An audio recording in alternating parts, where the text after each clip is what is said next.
Hello everyone and welcome to a quick video on the manuals that you can access online for your Jeep. This came about from a viewer commenting on a Phillips head screw, so I thought I'd go through the process of where I source my parts from.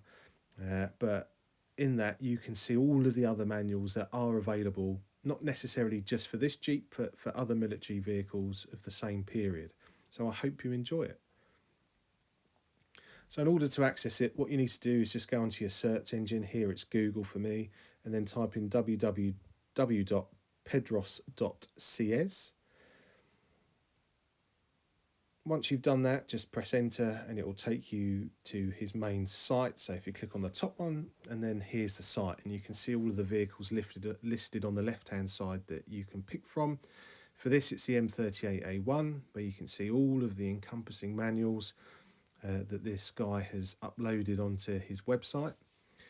We've gone to the list of all service parts here, and this is the same format for all of his manuals. You can see that they're all full, complete manuals that you can peruse at your leisure.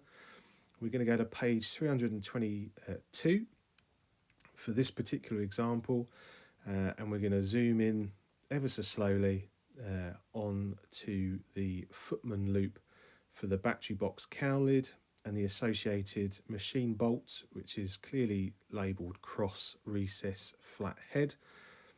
And yes, it was a common feature on M38A1 Jeeps. I hope you enjoy this video.